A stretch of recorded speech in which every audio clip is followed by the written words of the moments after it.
വർത്തമാനത്തിലേക്ക് വീണ്ടും സ്വാഗതം. അറുവൻപള്ളി പുതിയപുരയിൽ അബ്ദുള്ളക്കുട്ടിയാണ് വർത്തമാനത്തിലെ ഇന്നത്തെ അതിഥി. മുൻ എംപിയും MLA-യുമായ അബ്ദുള്ളക്കുട്ടിയെ വർത്തമാനത്തിലേക്ക് സ്നേഹാദരങ്ങളോടെ സ്വാഗതം ചെയ്യുന്നു. വർത്തമാനത്തിലേക്ക് സ്വാഗതം. നമസ്കാരം. 3 വർഷമായി കോൺഗ്രസ്സിലെത്തിയിട്ട് 2 ദശകത്തോളം CPM-ലായിരുന്നു. എന്താ ഇത് തമ്മിലുള്ള ഡിഫറൻസ്? എന്താ?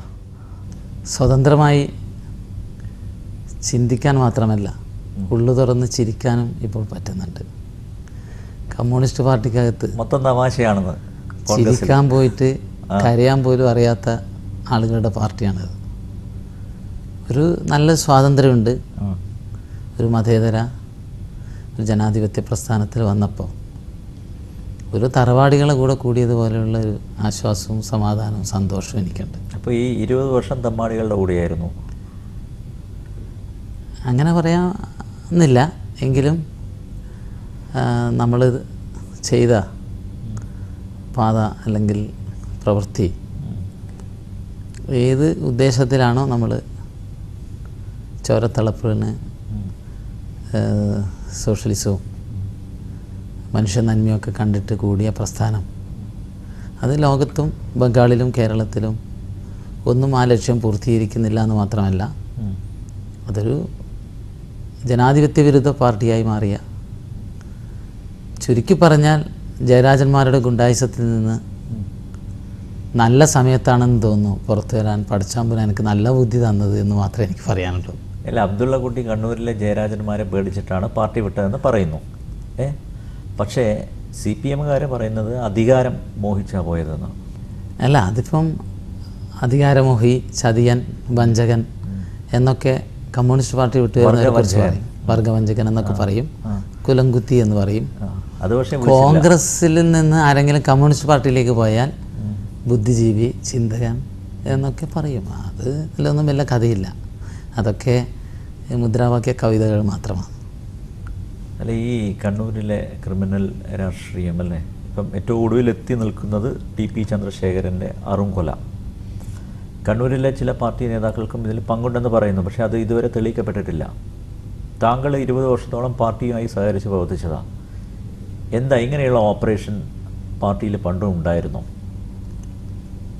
അതായത് അന്യൻ്റെ വാക്കുകൾ സംഗീതം പോലെ ആസ്വാദ്യമാകും എന്നൊക്കെ കേട്ടിട്ടാണ് ഞങ്ങൾ കമ്മ്യൂണിസ്റ്റ് പാർട്ടിയിൽ ചേർന്നത്. ഇപ്പം 10-25 കൊല്ലം ഞങ്ങൾ കമ്മ്യൂണിസ്റ്റ് പാർട്ടിയിൽ പ്രവർത്തിക്കുകയായിരുന്നില്ല, കൂടുതലും വിദ്യാർത്ഥി സംഘത്തിലാണ് ഞങ്ങൾ ജീവിക്കുകയായിരുന്നു. അതിൽ പ്രവർത്തിക്കുകയായിരുന്നില്ല, ജീവിക്കുകയായിരുന്നു. ഇത് ലോക്കൽ കമ്മിറ്റി സെക്രട്ടറി കാണികൃഷ്ണേട്ടൻ ഞങ്ങളെ ഉപദേശിക്കാറുണ്ട്, കൊല്ലലല്ല കൊള്ളലാണ് ത്യാഗം. ഞങ്ങളുടെ നാട്ടിലൊന്നും ഇങ്ങനെ അനിലിനെ അറിയാം. ഞങ്ങൾ കണ്ണൂരിൽ എല്ലാ കമ്മ്യൂണിസ്റ്റുകാരും, ലോകത്തിലെ എല്ലാ കമ്മ്യൂണിസ്റ്റുകാരും അക്രമത്തിൻ്റെ ഒരു ശൈലി സ്വീകരിച്ചതൊന്നും പറയാൻ കഴിയില്ല. ഇപ്പോൾ കേരളത്തിൽ തന്നെ ഇപ്പോൾ തിരുവനന്തപുരത്ത് കമ്മ്യൂണിസ്റ്റ് പാർട്ടിയുണ്ട്, പത്തനംതിട്ടയിൽ കമ്മ്യൂണിസ്റ്റ് പാർട്ടിയുണ്ട്, കോട്ടയത്ത് കമ്മ്യൂണിസ്റ്റ് പാർട്ടിയുണ്ട്. അതുപോലെയല്ലല്ലോ കണ്ണൂരിൽ തന്നെ തലശ്ശേരി, പാനൂർ, കൂത്തുറമ്പ് മേഖലയിലെ ശൈലിയല്ല ഞങ്ങളുടെയൊക്കെ ഗ്രാമത്തിൽ. അപ്പം പക്ഷേ ഞങ്ങൾക്കൊക്കെ അറിയാം, ഒരു സംഘം ആളുകൾ എതിരാളികളെ വകവരുത്താൻ അങ്ങനെ ആലോചിക്കുന്ന ഒരു കൈവിരലെണ്ണാൻ പറ്റുന്ന ലീഡർഷിപ്പ് കണ്ണൂരുണ്ടെന്നും അവർക്ക് പറ്റിയ കുറച്ച് അനുയായികളുണ്ടെന്നും ക്രിമിനലുകളായിട്ടുള്ള കോമ്രേഡ്സിനെ അവർ ഡിഫൻസ് സ്ക്വാഡ് എന്നൊക്കെ പേരിട്ട് അങ്ങനെ പ്രത്യേക രഹസ്യമായി കൊണ്ടു നടക്കാറുണ്ടെന്നും പക്ഷേ ഞങ്ങളൊക്കെ അന്ന് പ്രവർത്തിക്കുമ്പോൾ നമ്മുടെ അറിവിനപ്പുറത്ത് ഞെട്ടിപ്പിക്കുന്ന വിവരങ്ങളാണ് ഇപ്പോൾ കേട്ടുകൊണ്ടിരിക്കുന്നത്. കൊല്ലുന്നതൊരു ടീം, ജയിലിൽ പോകുന്ന വേറെ ടീം. അപ്പം ഞെട്ടിപ്പിക്കുന്ന, ഒരുപക്ഷെ നമ്മളൊക്കെ കമ്മ്യൂണിസ്റ്റ് പാർട്ടിയിൽ പ്രവർത്തിക്കുമ്പോൾ അറിയാത്ത സംഭവങ്ങളാണ് ഇപ്പോൾ കണ്ടുകൊണ്ടിരിക്കുന്നത്. പാർട്ടി കൊടുക്കുന്ന ലിസ്റ്റല്ലേ ഇതല്ലേ പ്രതികൾ? പ്രതികളെ ജയകൃഷ്ണൻ മാഷുടെ വധം അത് പുനരന്വേഷണത്തിൻ്റെ പാതയിലാണ്. അല്ല, പുതിയ വെളിപ്പെടുത്തലുണ്ടായിരിക്കുന്നു അല്ലേ? ഏറ്റവും സങ്കടം എന്ന് വെച്ചാൽ ഇപ്പോൾ ഏറ്റവും അവസാനം മുൻ MLA പ്രകാശൻ മാസ്റ്ററുടെ മകള് ആത്മഹത്യ ചെയ്യുകയായിരുന്നു. അപ്പോൾ ആ കുട്ടിയായിട്ട് പ്രണയമുള്ള ഒരാൾ CPM വകവരുത്തിയെന്നും അത് പുറത്തു പറയാൻ ശ്രമിച്ച ഒരാളെ വീണ്ടും കൊന്നെന്നും അത് BJP-ക്കാർ കൊന്നെന്ന് പ്രചരിപ്പിച്ചുവെന്നും അതിൻ്റെ പേരിൽ വീണ്ടും ഒരു കൊലപാതകം നടന്നെന്നും. അപ്പോൾ ആ വിധത്തിൽ ഞെട്ടിപ്പിക്കുന്ന വിവരങ്ങളാണ്. എല്ലാവരും വാസമുണ്ടോ? അല്ല, ജനങ്ങൾ ആ വിധത്തിലാണ് ഇപ്പോൾ പരാതിപ്പെടുന്നത്, ബന്ധുക്കൾ ആ വിധത്തിലാണ് പരാതിപ്പെടുന്നത്. ജയകൃഷ്ണ മാഷ കേസിൽ തന്നെ സജീവൻ്റെ അമ്മ പങ്ങളും മുഖ്യമന്ത്രിയെ കണ്ട് പറഞ്ഞത്. ഇങ്ങനെ ഓരോ സംഭവങ്ങളും പുറത്തു വന്നുകൊണ്ടിരിക്കുമ്പോൾ തലശ്ശേരി കൂത്തുപറമ്പ് പാനൂർ മേഖലയിലെ ഒരുപക്ഷെ കുഞ്ഞനന്ദനും കാരായി കുടുംബവും അല്ലെങ്കിൽ കാരായി രാജനോ അവരാളുകളും ഒക്കെ ചെയ്തിട്ടുള്ള കാര്യങ്ങൾ, അല്ലെങ്കിൽ ഞാൻ ഉറപ്പിച്ച് പറയുന്നു CPM-ലെ കണ്ണൂർ ജില്ലയിൽ ഒരു ഇലയാണ് അണങ്ങണമെങ്കിൽ എല്ലാ കാര്യങ്ങളും CPM-ലെ നല്ലതും ചീത്തയായിട്ടുള്ള എല്ലാ കാര്യങ്ങളും CPM-ൻ്റെ സംസ്ഥാന സെക്രട്ടറി പിണറായി വിജയൻ ആലോചിച്ചിട്ട് മാത്രമേ ചെയ്യാൻ സാധിക്കൂ. അതിന് പറ്റുന്ന ആളെ അവിടെ ജില്ലാ സെക്രട്ടറിയായി വാഴും. അല്ല, അപ്പോൾ അബ്ദുള്ളക്കുട്ടി പറഞ്ഞു വരുന്നത് ഈ TP ചന്ദ്രശേഖരൻ വധവും പിണറായിയുടെ അറിവോടെയായിരുന്നു. ഉറപ്പായിട്ടും കണ്ണൂർ ജില്ലയിലെ ഏത് കാര്യങ്ങളും പിണറായി അറിയാതെ നടക്കില്ല. കണ്ണൂർ ജില്ലയിലെ ഒരു കമ്മ്യൂണിസ്റ്റ് പാർട്ടിയുടെ ഒരു സ്ട്രക്ചർ നമുക്കറിയാം. ഇത് മുകളിൽ നിന്ന് താഴോട്ട് കെട്ടിപ്പടുത്ത ഒരു പ്രസ്ഥാനമാണ്. അതായിരിക്കും അതിൻ്റെ ശരിയായ ലെനിനിസ്റ്റ് സംഘടന മുകളിൽ നിന്ന് താഴോട്ട് കെട്ടിപ്പടുത്തതാണ്. പിണറായിയിലെ പാറപ്പുറത്ത് 4 പേര് കൂടി ഉണ്ടാക്കിയ സംഘടന അവിടെ നിന്ന് താഴോട്ടാണ്. ഇതിൻ്റെ എല്ലാ തീരുമാനവും മേലെ നിന്ന് ഇങ്ങോട്ട് വരുന്നതാണ്. ആ രീതിയിലുള്ള പാർട്ടിക്ക് ചന്ദ്രശേഖരനെ പോലുള്ള ഒരാളെ കൊല്ലുന്ന കാര്യം ഇപ്പോഴത്തെ അന്വേഷണ ടീം സൂചിപ്പിക്കുന്ന വിവരങ്ങൾ വെച്ച് നോക്കുകയാണെങ്കിൽ തീർച്ചയായും പാർട്ടിയുടെ നേതൃത്വം അറിയാതെ നടക്കില്ല. പക്ഷേ നമ്മുടെ മുമ്പിലുള്ള സാധാരണ പാർട്ടി ഒരു കൊല നടത്തി കഴിഞ്ഞാൽ അതിൻ്റെ ഉത്തരവാദിത്തം ഏറ്റെടുക്കുമല്ലോ അല്ലേ? അല്ല, പാർട്ടി എന്തുകൊണ്ട് ചന്ദ്രശേഖരൻ പാർട്ടി ആവർത്തിച്ചു പറയുന്നത് പാർട്ടി ഏറ്റെടുക്കുമെന്നതിൻ്റെ ഏറ്റവും വലിയ തെളിവ് ഷുക്കൂർ വധക്കേസ്.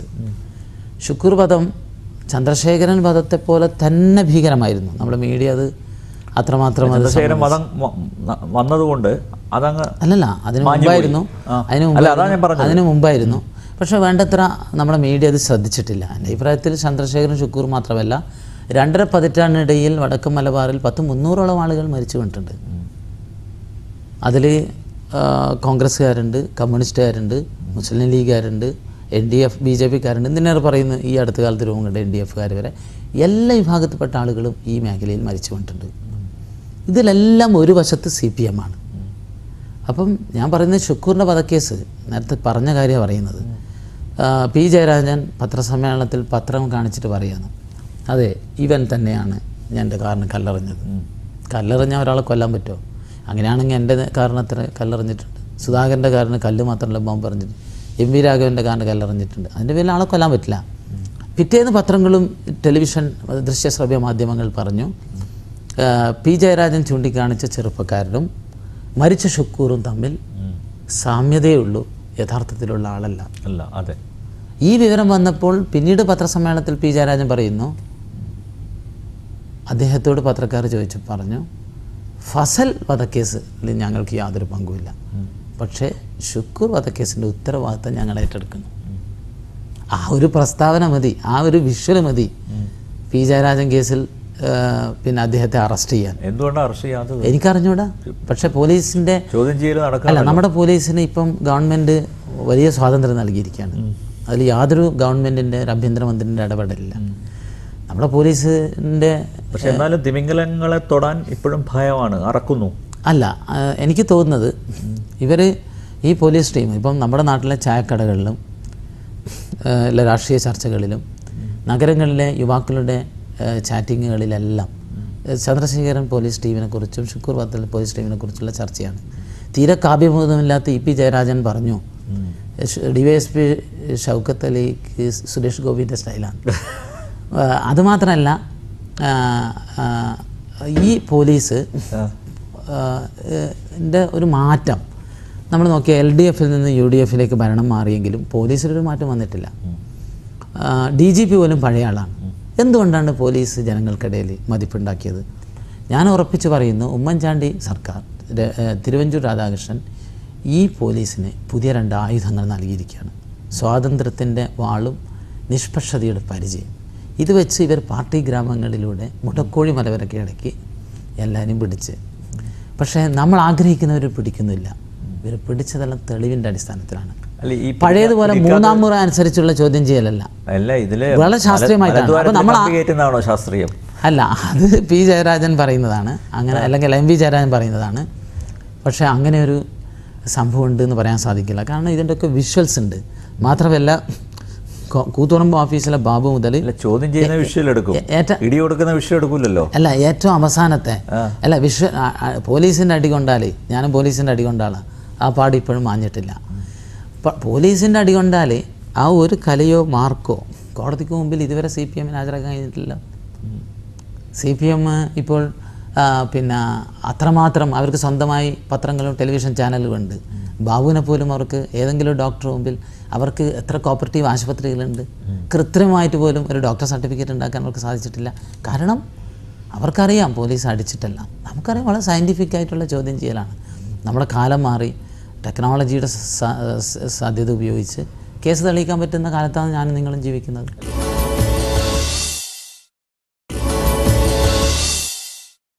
കണ്ണൂരിലെ നേതാക്കളെ തൊടുമ്പോൾ പ്രതിരോധം ശക്തമല്ലേ?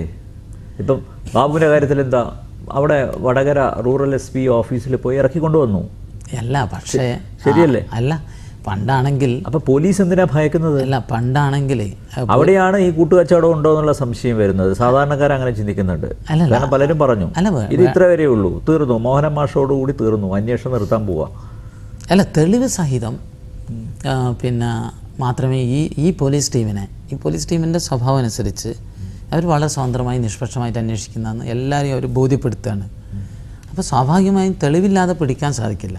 അപ്പോൾ ആ പരിമിതിയായിരിക്കും. പക്ഷേ ഞാൻ പ്രതീക്ഷിക്കുന്നത് കുറച്ചുകൂടി അന്വേഷിച്ചാൽ ഇതിൻ്റെ സംസ്ഥാന നേതൃത്വത്തിലോ തന്നെ ഈ കേസ് എത്തിച്ചേരും. ഇപ്പോൾ തന്നെ സംസ്ഥാന കമ്മിറ്റി KK രാഗേഷ് പ്രതിയായിട്ടുണ്ട്, ശുക്കൂർ വധത്തിൽ P ജയരാജൻ പ്രതിയായിട്ടുണ്ട്, കുഞ്ഞനന്തൻ എന്ന് പറയുന്നത് CPMൻ്റെ ഉശ്ര നേതാവാണ്. 2 സെക്രട്ടേറിയറ്റ് മെമ്പർമാർ എന്ന് പറഞ്ഞാൽ മോഹനും അതുപോലെ തന്നെ ഇവരെല്ലാം പരിചയമുണ്ട്.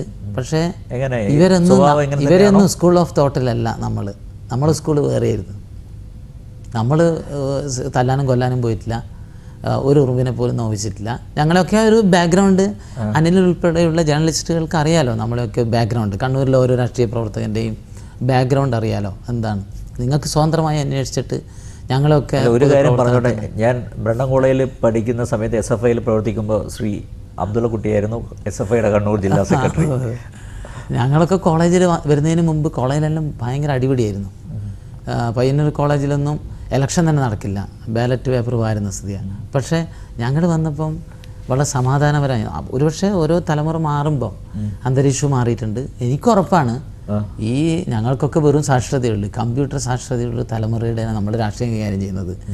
ഈ കൊടിസുനിലിൻ്റെ ഒന്നും ഒരു രാഷ്ട്രീയത്തിലൊന്നും കൊടിസുനി CPMൻ്റെ ഒരു ഗുണ്ട തന്നെയല്ലേ? കൊടിസുനി കോടിയേരി ബാലകൃഷ്ണൻ്റെ സമയത്ത് അദ്ദേഹത്തെ ഗുണ്ടാ ലിസ്റ്റിൽ ഉൾപ്പെടുത്തി സ്ഥിരം ജയിലിൽ വെക്കേണ്ട ആളായിരുന്നു. വിടാൻ വേണ്ടി കൊടുത്ത അപ്ലിക്കേഷന് ഞാൻ പാർട്ടി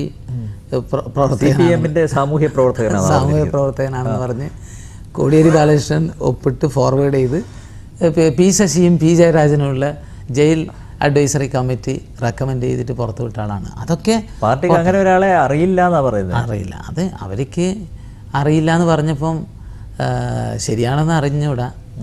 കുഞ്ഞനന്തൻ്റെ മുമ്പിൽ പറഞ്ഞിട്ട് കൊടിസുനി പറഞ്ഞൊരു എടാ എന്നെ ഇപ്പം എനിക്ക് അറിയില്ലടാ എന്ന് പറഞ്ഞിട്ട് ഡാഷ് മോനെ എന്നൊക്കെ ചീത്ത പറഞ്ഞതൊക്കെ ഉള്ള ഒരു തമാശ ചർച്ച നാട്ടും പുറത്തിട്ടുണ്ട്. സത്യമെന്ന് അറിഞ്ഞൂടാ, കാരണം ഒന്നിച്ച് ചോദ്യം ചെയ്യുമ്പോൾ. അതുപോട്ടെ നമുക്ക് എനിക്കതല്ല. ഇപ്പം അനിൽ പറയുന്ന പോലെ പരൽ മീനും തിമിങ്കലും ഒക്കെ പിടിക്കപ്പെട്ടെന്ന് വിചാരിക്കും, കോടതിയുടെ മുമ്പിൽ വന്നെന്ന് വിചാരിക്കും. അവർ ശിക്ഷിക്കപ്പെട്ടു എന്ന് വിചാരിക്കും. 5-10 കൊല്ലം മാത്രമേ ജയിലിൽ കിടക്കത്തുള്ളൂ. ഇവിടെ അതല്ല പ്രശ്നം. അതിനേക്കാൾ വലിയ ഇതിനെന്തെങ്കിലും അവസാനം ഉണ്ടാവുമോ? തീർച്ചയായും. അതിന് ഞാൻ പറഞ്ഞതുപോലെ TP ചന്ദ്രശേഖരൻ വധം അത് അവസാനത്തെ രാഷ്ട്രീയ കൊലപാതകമായിരിക്കുമോ? ആവണമെങ്കിൽ ഈ കമ്മ്യൂണിസ്റ്റ് പാർട്ടിയുടെ ലീഡർഷിപ്പിൻ്റെ മനോഭാവം മാറണം. ഇപ്പോൾ ഉദാഹരണത്തിന് CPM-ൻ്റെ സംസ്ഥാന സെക്രട്ടറി പിണറായി വിജയൻ ചെന്നൈ എയർപോർട്ടിൽ വെച്ചിട്ട് സെക്യൂരിറ്റിക്കാർ പിടിച്ചു. അദ്ദേഹത്തിൻ്റെ ബാഗിൽ നിന്ന് കിട്ടിയത് 5 ഉണ്ടകളാണ്, വെടിയുണ്ടകൾ. എയർപോർട്ടിൽ നിന്ന് തിരുവനന്തപുരത്തും ചെന്നൈയിൽ നിന്ന്. തിരുവനന്തപുരത്ത് നിന്ന് അയാൾ രക്ഷപ്പെട്ടു, ചെന്നൈയിൽ നിന്നാണ് പിടിക്കപ്പെട്ടത്. 2 കേസുണ്ട്. അപ്പം എന്താ നൽകുന്ന സന്ദേശം? ഒരു നേതാവ് വെടിയുണ്ടിയും കൊണ്ട് നടക്കുന്നത്. അതെ. അപ്പം തെറ്റുണ്ടോ ഇല്ലയോ എന്ന് പറയുന്നത് നമ്മൾ ചർച്ച ചെയ്യേണ്ട. അത് നൽകുന്ന സന്ദേശം എന്താണ്? കേരളത്തെ പോലുള്ള സംസ്ഥാനത്ത് വെടിയുണ്ടിയായിട്ട് നടക്കുന്ന ഒരു നേതാവ് നൽകുന്ന സന്ദേശം. പിണറായി വിജയൻ സംസ്ഥാന സെക്രട്ടറി ആയി കഴിഞ്ഞാൽ 4 തവണയും കണ്ണൂരിൽ വന്ന് ആദ്യം സന്ദർശിച്ചത് AKGൻ്റെ കുഴിമാടല്ല, കൂത്തുപറമ്പ് രക്തസാക്ഷി സ്തൂപല്ല. അദ്ദേഹം നേരെ സന്ദർശിക്കുക കണ്ണൂർ സെൻട്രൽ ജയിലാണ്. 8ാം ബ്ലോക്കിലെ അനുയായികളുടെ അനുഗ്രഹം വാങ്ങിയിട്ടാണ് അദ്ദേഹം പ്രവർത്തനം ആരംഭിക്കുന്നത്. പിണറായി വിജയൻ്റെ ഈ ഒരു ശൈലി നമ്മുടെ യുവതലമുറക്ക് നൽകുന്ന സന്ദേശം എന്താണ്? രണ്ടാമത്തെ സംഗതി ഞാൻ പറയാം. മറ്റൊരു PB മെമ്പർ കോടിയേരി ബാലകൃഷ്ണൻ അന്ധേരി സുരയുടെ മകളുടെ കല്യാണത്തിന് പോയത് ലക്ഷക്കണക്കിന് റുപ്യ പാർട്ടി സഖാക്കളിൽ നിന്ന് സമാഹരിച്ചിട്ടാണ്. ഇപ്പോൾ പാനൂർ ഏരിയയിൽ ഒരു വീട് നിർമ്മാണ ഒരു പിരിവ് നടക്കുന്നുണ്ട്. ആ പിരിവ് സഖാവ് പുരുഷോത്തമൻ ഭവന നിർമ്മാണ ഫണ്ട് എന്നാണ്. പന്നിന്നൂർ ചന്ദ്രനെ കൊന്ന കേസിൽ പ്രതിയായിട്ടുള്ള പുരുഷോത്തമൻ്റെ വീടുണ്ടാക്കാൻ വേണ്ടി നാട്ടിൽ മുഴുവൻ റെസീറ്റ് വെച്ച് പിരിവാണ്. അപ്പം പുരുഷോത്തമൻ്റെയും അന്തേരി സുരയുടെയും വിവാഹത്തിലും വീട് നിർമ്മാണത്തിലും CPM-ൻ്റെ PB മെമ്പർമാർ ഉൾപ്പെടെ പിരിച്ച് കാശ് കൊണ്ട് കൊടുക്കുന്നത് നൽകുന്ന സന്ദേശം എന്താണ്? എന്താ സന്ദേശം? നിങ്ങൾ ചെറുപ്പക്കാരെ, പണിയില്ലാത്ത ചെറുപ്പക്കാരെ, വരൂ, നിങ്ങൾ കോടീശ്വരൻ്റെ കൊട്ടേഷൻ സംഘത്തിൽ ചേരൂ, നിങ്ങളെ കെട്ടിയോളെ നമ്മൾ നോക്കും, നിങ്ങളെ കുട്ടികളെ നോക്കും, നിങ്ങൾക്ക് വീട് വെച്ച് തരും, അവരെ വിവാഹം വെച്ച് തരും, കഴിച്ചു കൊടുക്കും എന്ന് പറയുന്ന വിധത്തിലുള്ള CPM-ൻ്റെ നിലപാട് തറയിൽ നിന്നുകൊണ്ട് വേണം ഈ പ്രശ്നം